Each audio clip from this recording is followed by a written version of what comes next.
26歳、ワールドシリーズ優勝、結婚。これは大谷翔平が高校時代に書いた人生設計ノートの一部です。これを記した瞬間から12年が経った2024年、大谷翔平は結婚し、ワールドシリーズ優勝を経験。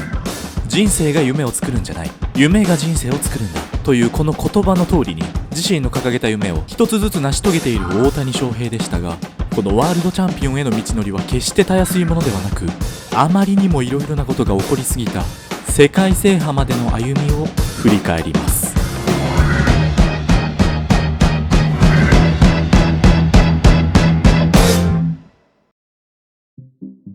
この高校時代に書かれた人生プランによると、大谷は高校卒業後、日本の球団には入らずに渡米し、マイナーリーガーからメジャー昇格を目指す計画となっていました。しかし、この大谷物語の第1章でも詳しく紹介した通り、日本ハムファイターズはアメリカ志望だった大谷をドラフト1位で強行指名すると、当時監督だった栗山英樹が魂の交渉を重ね、メジャーのトップ選手になるには日本球界を経由してから渡米する方がむしろ近道であるという新たな人生プランを30ページの資料を用いてプレゼン。加えて大谷を投手としても野手としても出場させる二刀流選手としての育成プランも明らかにするなど、前代未聞の提案もあったことで、大谷も心を打たれ、高卒での渡米を撤回。晴れて2013年に日本ハムファイターズへ入団します。投げてはダルビッシュ有、打っては松井秀喜とも表現された大谷は、二刀流選手として栗山監督全面バックアップのもと慎重に起用され、ピッチングバッティングともに着実に成長を重ねます。2016年には投打でフル回転し、チームを日本一に導き MVP も獲得。誰もが認める日本球界のスーパースターとなった状態で、2017年オフ、23歳の大谷はロサンゼルスエンゼルスへのポスティング移籍を表明しました。メジャー初年度には右肘手術という苦難もありましたが、投げられないなら打てばいいと言わんばかりに打者としての活躍で新人王に輝くと、この手術のリハビリを終えた2021年からは本格的に二刀流選手としての進化を見せ、メジャーでも投打でトップレベルの成績を収め、満票での MVP に輝きます。翌2022年もエンゼルスのエースとして15勝、さらに打つ方でも34本塁打で史上初の規定打席到達かつ規定投球回到達を成し遂げ、2桁本塁打かつ2桁勝利もベーブ・ルース以来104年ぶりとなり、もはやベーブ・ルースか大谷かという2択しかない記録を次々と樹立するレジェンドとなりました。二刀流をアメリカの地でも成功させた大谷は、メジャーリーグの顔ともいえる立場にまで駆け上がりましたが、2023年3月には野球世界一を決める WBC にも初めて参戦。大谷の参加により高い注目度となった本大会は、全ての試合で視聴率が 40% を超えるような国民的行事となり、大谷は打っては打率4割、投げては防御率1点台と投打で侍ジャパンを牽引。決勝戦ではクローザーとしてマウンドに上がり、同僚のマイク・トラウトを空振り三振に切って取るという筋書きがあるかのような結末で優勝を果たしました。ドラマのような大会でしたが、実はこれも大谷の人生設計ノートで書かれていた一部であり、 WBC 日本代表 MVP という夢を見事に達成させてみせました。ただでさえ球界の至宝だった大谷は、この WBC の活躍で野球選手という枠を超えた国民的スーパースターという立ち位置を決定づけ、好きなスポーツ選手ランキングでは圧倒的な得票数で1位に選ばれるなど、それまで野球に興味のなかった層からも一挙手一投足が注目される存在となり、企業の広告塔としての起用も天井知らずに増え続けました。WBC を経てさらに注目度が増す中、迎えた2023年シーズンではエンゼルスの大黒柱として打って投げての奮闘を続け、投手として2年連続の2桁勝利、そして打者としては44本塁打でアジア人として初めてとなるホームラン王に輝きます。ホームラン王のエースという聞いたことのない肩書きで2度目の MVP を満票で受賞しました。しかしこの大谷の活躍とは対照的に、所属していたエンゼルスのチーム状況は暗黒時代と呼ばれるまでに低迷。8年連続で勝率5割以下、ポストシーズンも2014年を最後に遠ざかっており、 MVP3 度のトラウト、そして2度の大谷というスーパースターを2人抱えながらも、選手層の薄さ、投手陣の崩壊を原因にチームは勝てず、この悔しさからか大谷の下顎も膨張するしかありませんでした。スポーツニュースでは大谷の活躍を報じた後、なおエンゼルスは敗れましたという締め文句がお約束になり、強豪チームであればポストシーズン争いで負けられない試合が続くはずの9月にエンゼルスは終戦し、消化試合となっていることが風物詩となっており、時には連敗大谷連敗大谷と、大谷が投げないと勝てないというほど深刻な状態だった時期もあったため、暗黒エースの主砲である大谷はホームランを打っても笑顔が見られないというシーンも目立ちました。大谷はエンゼルス時代、レギュラーシーズン何のために頑張っているか、それはポストシーズンに出るため。やっぱりチームとして勝つから楽しいのであって、負けたら何も楽しくないと、あくまでチームの勝利を最重要視する姿勢を強く持っており、試合後のインタビューでも常々もっと楽しいヒリヒリする9月を過ごしたいと切実なコメントも残していました。この2023年は個人成績だけ見ると凄まじい活躍でしたが、2年間にわたって投手としても野手としてもほとんどフル出場してきたことで、体は悲鳴を上げていたことも事実であり、8月末には先発登板した際に右肘を損傷、さらに9月には打撃練習中に脇腹を痛めてしまいます。効か不効か、9月時点でエンゼルスは終戦していたため、大谷には無理をさせず損傷箇所の治療に専念することになりましたが、特に投手として生命線でもある右肘については2度目の靭帯移植手術、いわゆるトミー・ジョン手術を受けることを決断。このトミー・ジョン手術は1年から1年半にわたる長いリハビリ期間を要するため、大谷は2025年シーズンでの投手復帰を目指し、翌年はリハビリに専念することになりました。そう、リハビリ期間のため、一般的な投手であれば全休となるはずの2024年でしたが、そのリハビリ中に大谷は自身3度目の満票での MVP を獲得し、悲願のワールドシリーズ制覇まで成し遂げることになります。従来の野球界の常識では説明がつかないような結果ですが、なぜそんなことが可能かを一言で表すとするならば、この物語の主人公が大谷翔平であるからでした。2024年、現地ではユニコーンとも呼ばれる大谷翔平は、投手として右肘のリハビリ期間でありながらも打者に専念してゲームに出ることを明言。さらに6年間過ごしたエンゼルスからドジャースへと移籍し、その大型契約も話題となりました。FA となった大谷は球界唯一の二刀流選手として熾烈なマネーゲームにもなりましたが、大谷にとってはかねてから熱望しているポストシーズン進出、そしてワールドシリーズ制覇、この2つを叶えられるようなチームを希望しており、強豪チームのドジャースは11年連続でポストシーズン進出、さらにその11年間で10度の地区優勝というナショナルリーグの雄であり、資金力のある名門球団でもあったことで有力視されていました。ドジャースの球団幹部は大谷との交渉の席で、この10年間を全く成功だと思っていないと話しており、輝かしいチーム実績を残した上でもさらに強くなりたいという意思を示し、大谷はこの姿勢に感銘を受け、ドジャースとの契約を決意。その契約金は10年総額7億ドル、日本円にして約1000億円となり、これは MLB 史上どころか世界のプロスポーツ選手史上最高額の超大型契約となりました。単純計算で年俸100億円というとてつもないお給料を手にすることになった大谷ですが、なんとこの契約総額のうち約970億円は10年後の2034年から支払われるという後払い制であることも明らかになり、さらにこれは大谷サイドから提案されたものでした。これにより実質的なドジャースでの年俸は3億円、大谷翔平の年俸がたったの3億円と、この動画を見ている皆さんとさほど大差ない金額になりましたが、このような契約を大谷が自ら申し出た意図としては、自身の高額な年俸によって球団経営を圧迫し、新戦力の補強を妨げないようにという配慮であり、これは大谷が多くのスポンサー契約で莫大な収入があるという前提ではあるものの、総額の 97% を後払いにする選手は MLB でも前代未聞でした。ただこの巨額の後払い契約は結果的にドジャースの節税にもつながることになったため、一部の現地メディアでは否定的な意見も出ていたものの、あくまで MLB の規定にはのっとっており、大谷がこの後払いを提案した意図がチームの節税対策ではなく、シンプルに勝利へ近づくための配慮であるということは言わずもがなで、ドジャースは大谷に続きさらなる大型補強に乗り出し、日本球界の大エース山本由伸を獲得。山本は会見でドジャースには大谷がいるということも決断した理由の一つだったと明かし、また後に大谷がフロントへ獲得を進言していたことも明らかになりました。大谷にとってこのオフシーズンはトミー・ジョン手術に始まり、 MVP 受賞や大型契約での新天地移籍と話題がつきませんでしたが、2月には自身のインスタグラムで結婚したことを報告。わずかながらもチャンスが残されていた日本中の独身女性陣から悲鳴が湧き起こった瞬間でした。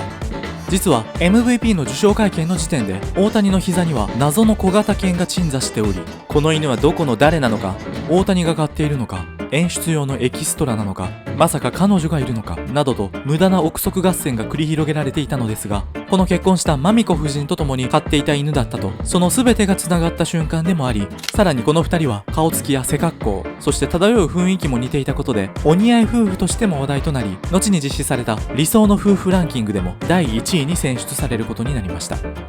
間違いなく大きな人生の転換期となったオフシーズンを終えた大谷はいよいよドジャース1年目の戦いが始まります。開幕カードはサンディエゴパドレスで、その先発投手を務めたのはダルビッシュ有でした。意外にも両者の対決はキャリア初となり、第1打席は内野ゴロに打ち取られるものの、第2打席今季初ヒットを放つとすかさず盗塁を決め、この大谷の活躍もあり、ドジャースは開幕白星スタートを決めます。大谷の新たな野球キャリアを勝利でスタートさせ、その余韻に浸っている中でしたが、その試合後、耳を疑う衝撃的なニュースが飛び込みます。大谷の専属通訳であり、長年連れ添った親友でもある水原一平氏に違法賭博関与と数億円規模の借金があることを現地メディアが報じ、クラブハウスでは球団オーナーも交えた緊急のミーティングが開かれました。そこで水原氏が借金を大谷に肩代わりしてもらったと説明したことで、ドジャースや MLB、政府当局も事態の調査に乗り出し、日本でも大きな衝撃が広がりました。 SNS では嘘だと言ってくれ、ドッキリだよな、今日ってエイプリルフールだっけとこの報道を飲み込めない声が相次ぎ、開幕戦の明るいニュースが一転して暗雲に包まれる展開となりました。その一報から数時間後、球団判断としては水原氏が大谷の口座から窃盗し嘘の説明をしたと結論付け、水原氏を即日解雇。アメリカ国内では大谷にも賭博関与の疑いがかけられましたが、大谷本人は会見で賭博関与を強く否定し、水原氏が嘘をついていたと明言します。一時は大谷の選手キャリアにも影響が出る可能性も囁かれましたが、 MLB の初動調査でも大谷の潔白が認められたため、引き続き大谷は公式戦への出場が許可されました。大谷の代理通訳はアイアトン氏が務める形で本拠地開幕戦を迎えた大谷でしたが、キャリアワーストとなる開幕から8試合、実に40打席ホームランなしと不振に陥り、得点圏打率も1割台と苦戦。地元紙ではやはり水原氏の問題で動揺しているのではないかという報道も散見されました。そしてほどなくしてアメリカ連邦検察が会見を開き、調査の結果、大谷はあくまで被害者であることが正式に結論付けられ、後に水原氏も法廷で罪を認めたため、この一件について大谷にとっては完全終結となりました。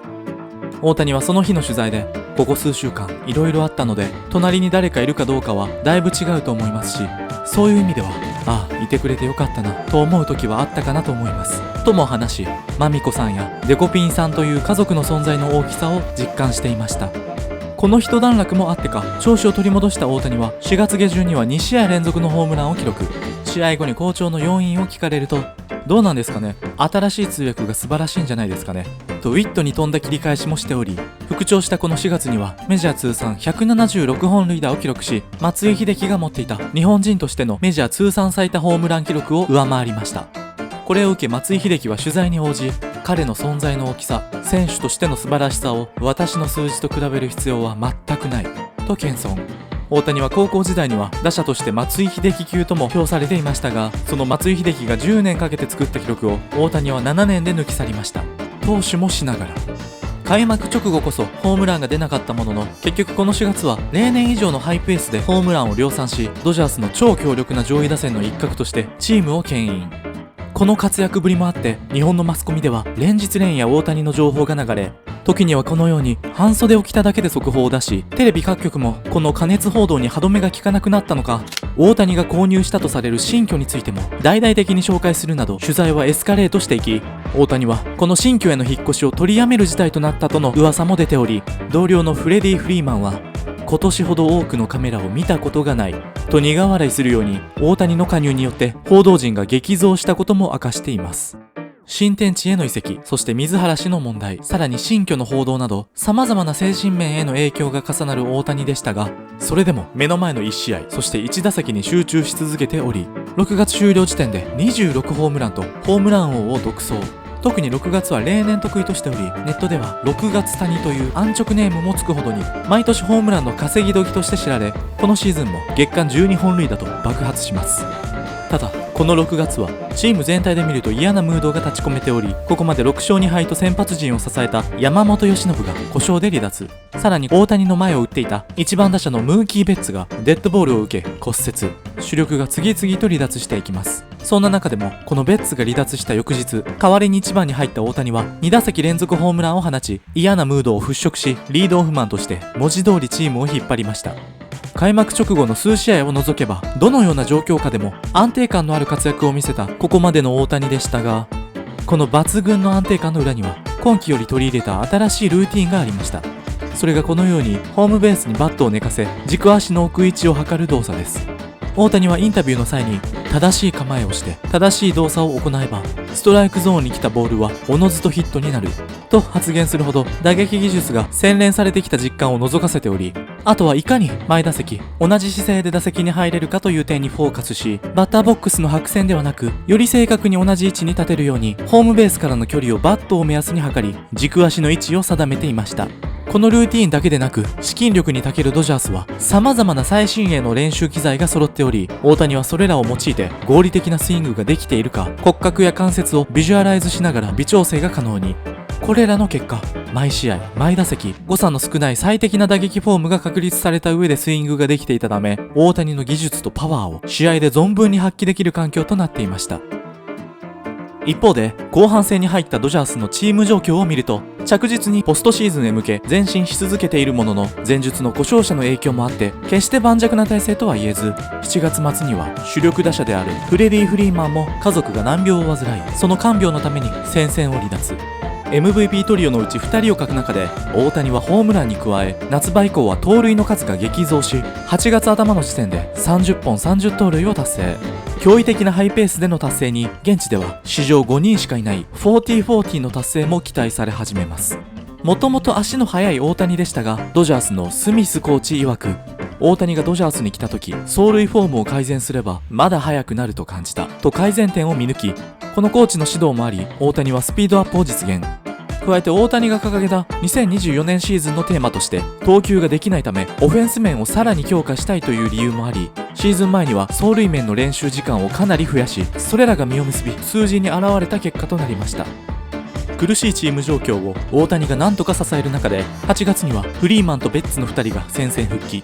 MVP トリオが約2ヶ月ぶりに揃い、得点力の改善が期待されましたが、対照的に投手陣については実に10人以上が故障者リスト入りする非常事態とも呼べる状況に陥っており、特に痛恨だったのがエース格のタイラー・グラスノーが右肘の故障で離脱。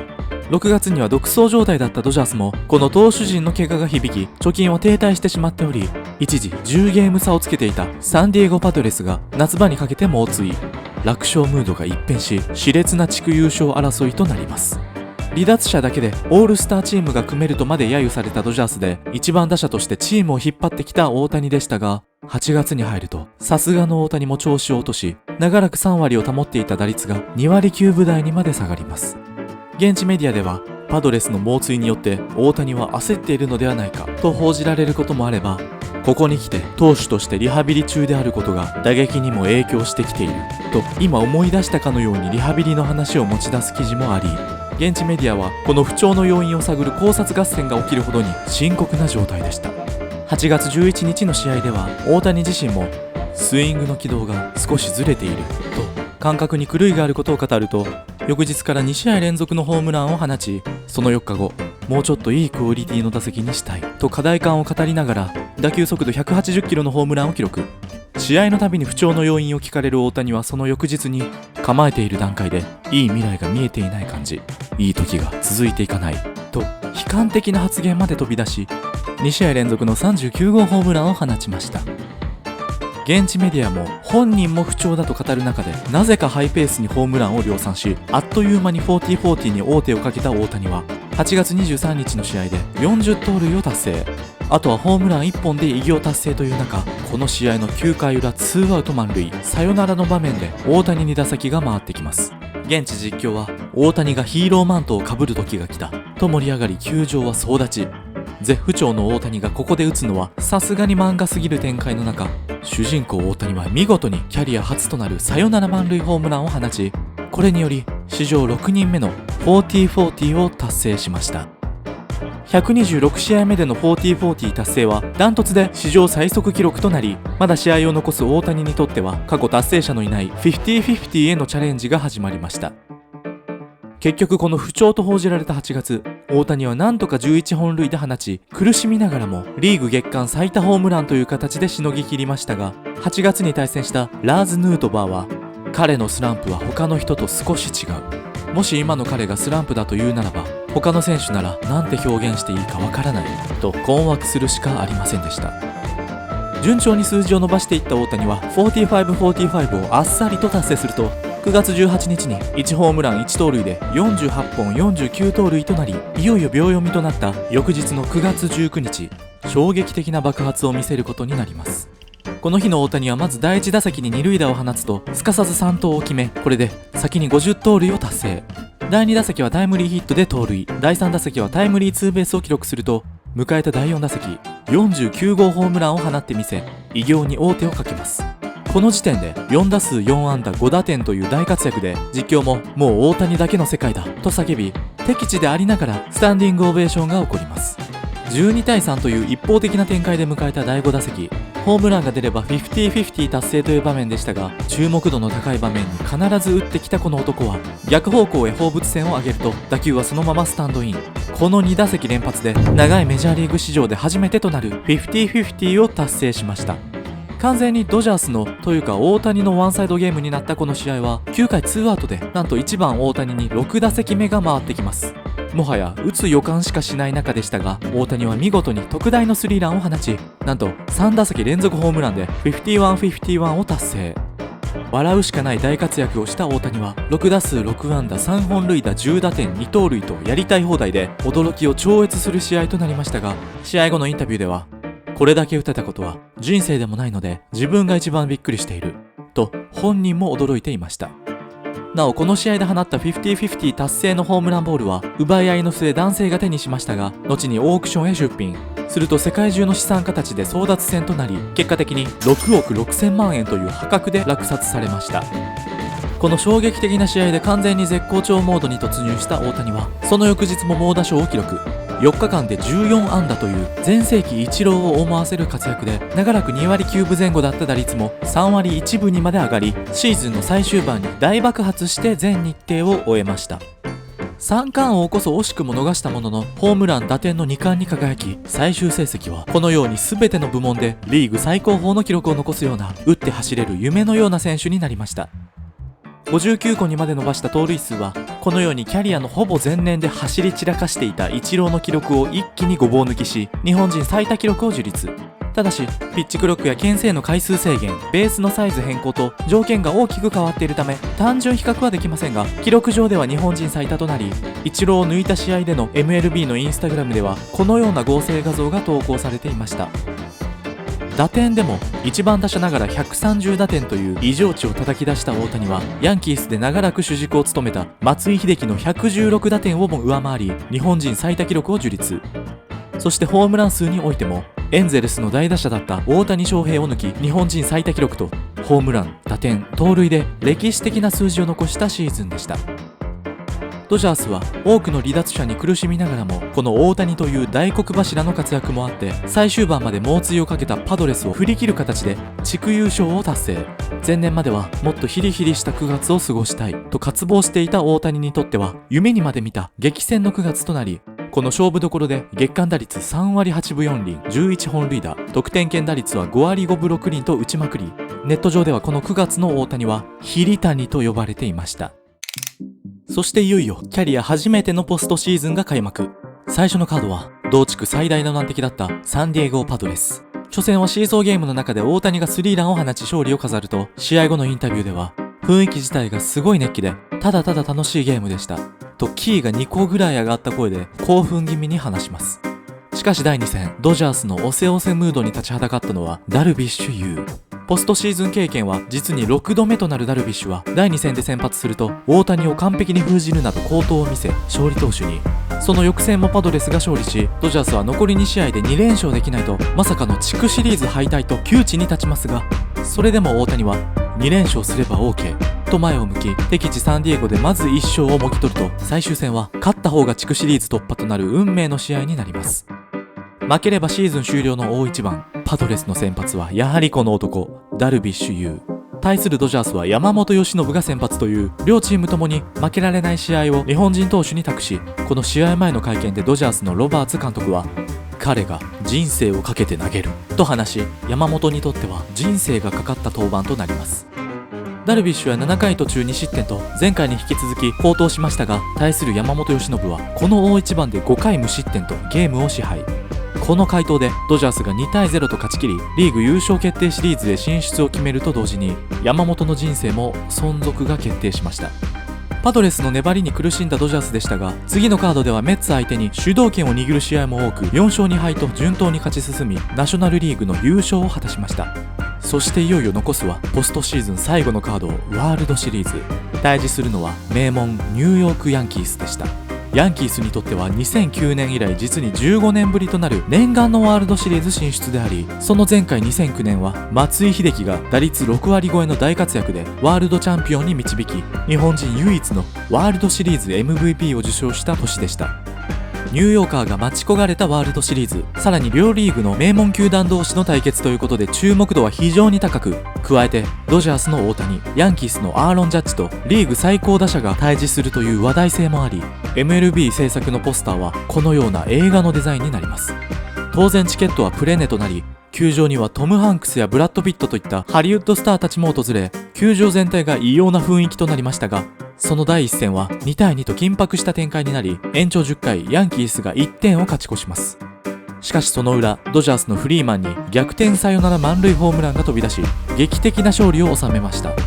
フリーマンにとっては7月には家族の看病でチームを離れ、その後は足首の捻挫、さらに肋骨を折るなど苦難のシーズンとなりましたが、そんな満身創痍の中でもワールドシリーズは強行出場し、初戦の勝利をもたらしました。第2戦は山本由伸が先発マウンドへ上がり、再び人生をかけた登板と銘打たれましたが、やはり波の投手ではない山本はこの試合でも7回途中1失点と素晴らしいピッチングで勝利投手に。またもや人生終了の危機を脱した山本でしたが、この試合では大谷にアクシデントも発生。7回裏に盗塁を試みた際に左肩を亜脱臼してしまい、苦悶の表情を浮かべベンチへ引き上げる様子からも第3戦以降の出場は危ぶまれるのではないかという状況でした。それでも敵地ニューヨークへ移した次の試合も大谷は1番 DH で変わらず先発に名前を連ね、そのセレモニーでは左肩を保護し腕を吊り下げた状態でグラウンドへ現れ、かなり無理をしての出場であることは誰が見ても明らかでした。大谷は取材で、チームの士気だけは下げたくないですし、フリーマンもそうですけど、みんなが万全の状態で出ているわけではないので、その中で自分ができることをできればいいと、ワールドシリーズチャンピオンへ向けて残り2勝を勝ち取るべくその全てをチームへと捧げます。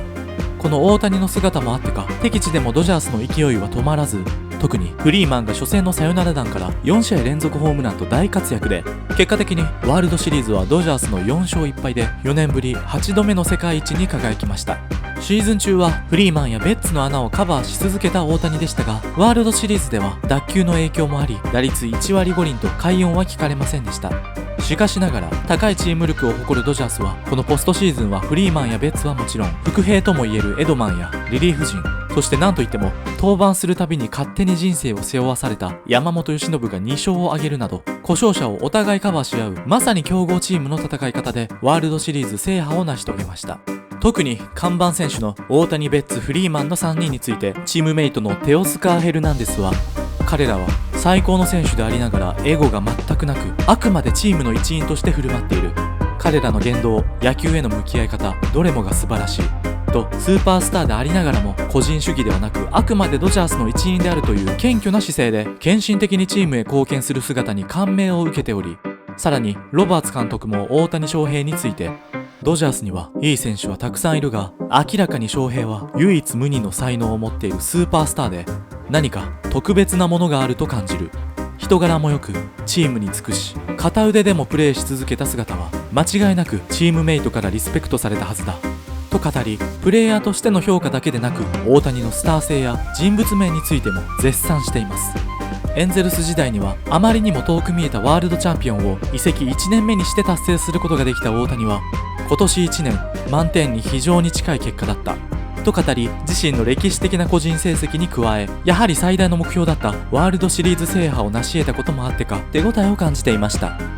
そしてこのドジャース世界一を祝って MLB の公式 X ではヘッダー画像が優勝の立役者たちに変更されていましたが、そのセンターを飾ったのはもちろんこの方、デコピン様でした。その後シーズン MVP の発表が近づく中で、一時は大谷は DH のため MVP は不利なのではないかという声もありましたが、その結果は文句なし満票での MVP 受賞でした。 DH の選手が MVP を受賞した例は過去一度もなく、守備についていないというハンデキャップを圧倒的な打撃成績、さらに盗塁数で補ったことで満票受賞の評価を勝ち取った結果となりました。 DH としての MVP が史上初、そしてリーグをまたいで2年連続 MVP も史上初、さらに2年連続で満票受賞も史上初、加えて3度目の満票受賞も史上初と、多くの野球選手や解説者たちが口を揃えて大谷は MLB 史上最高の選手だと評することを証明するかのような史上初の記録を乱立させた大谷でしたが、 MVP 受賞時のコメントでは、ドジャースの一員として代表してもらったと思っていると、やはり謙虚なコメントをし、愛犬のデコピンを抱きしめるという幸せな光景でしたが、デコピンの表情を見るとなぜかこの世の終わりのような目をしていました。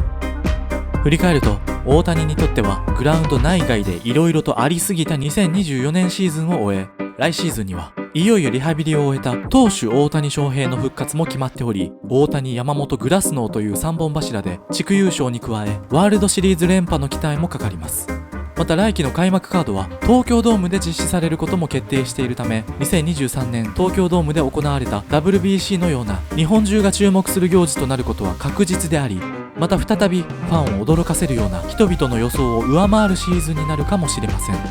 そんな大谷はワールドシリーズを優勝した直後の現地インタビューでこのようなやり取りをしていました。子供の頃に書いた夢のリストにこの瞬間はありましたか？ありました。残念ながら予定よりは長くはかかってしまったんですけど、もっとこういう瞬間を来年以降もまた一から頑張ります。大谷翔平の夢のような人生はまだまだ続きます。